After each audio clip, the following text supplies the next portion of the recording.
Welcome to 8 Hours in London. During our recent trip to Paris, we decided to take one day and visit London. We went to the Gare du Nord station in Paris, where they have a high-speed train, a Eurostar, that takes you on a 2-hour and 19-minute trip from Paris to London. It goes through the Channel, which is the world's largest underground tunnel that goes under the English Channel. The tunnel is 31 miles long and is 250 feet below sea level. It was dark when we left Paris, but as we got into London, the sun was starting to shine. We arrived a little after 9 a.m. in St. Pancras Station. Right across the street is the King's Cross Station, which is the home of the Harry Potter 9 3/4 platform.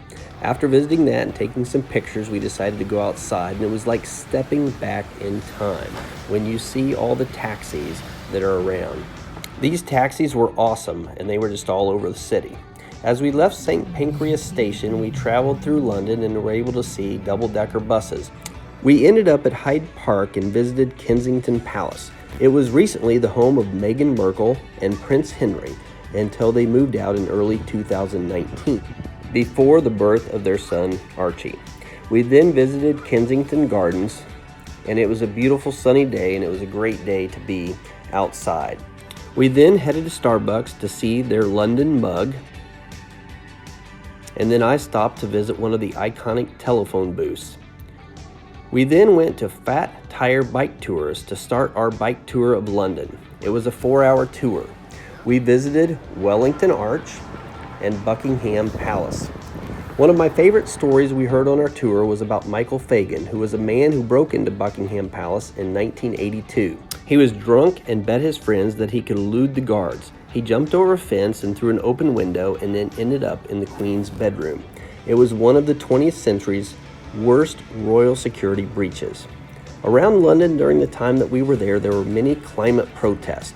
This is Trafalgar Square, one of the most famous landmarks in London, and it was full of protesters that day. Our guide told us that the protest had just started and they were planning on being there for 2 weeks. We ate at a little pub around Trafalgar Square and then continued our tour. This is the Horse Guards Palace, and on the right side is 10 Downing Street, which is the home of the Prime Minister of England.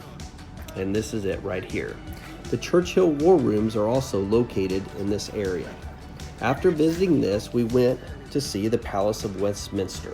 It is where the Houses of Parliament reside, and it is also the home of Big Ben. While we were there was scaffolding all around Big Ben, and it was covered with tarps, and so you were not able to see it. It is undergoing a several-year reconstructive phase. After that, we visited Westminster Abbey. It is one of the most famous churches, if not the most famous church in England, and it is home to many royal weddings and funeral ceremonies. After our tour was finished, we headed to the Notting Hill area. This is Portobello Street. It is a very colorful street in London that is lined with a lot of shops along the way. After visiting this area, we took a taxi back to St. Pancras Station and then visited the area around there. It is just booming with construction, and there are a lot of projects underway. We headed back to the train station around 6 p.m. and got something to eat, and then boarded our train back to Paris. London, it's been a great 8 hours. We're going to miss you. I'm going to have to return again sometime.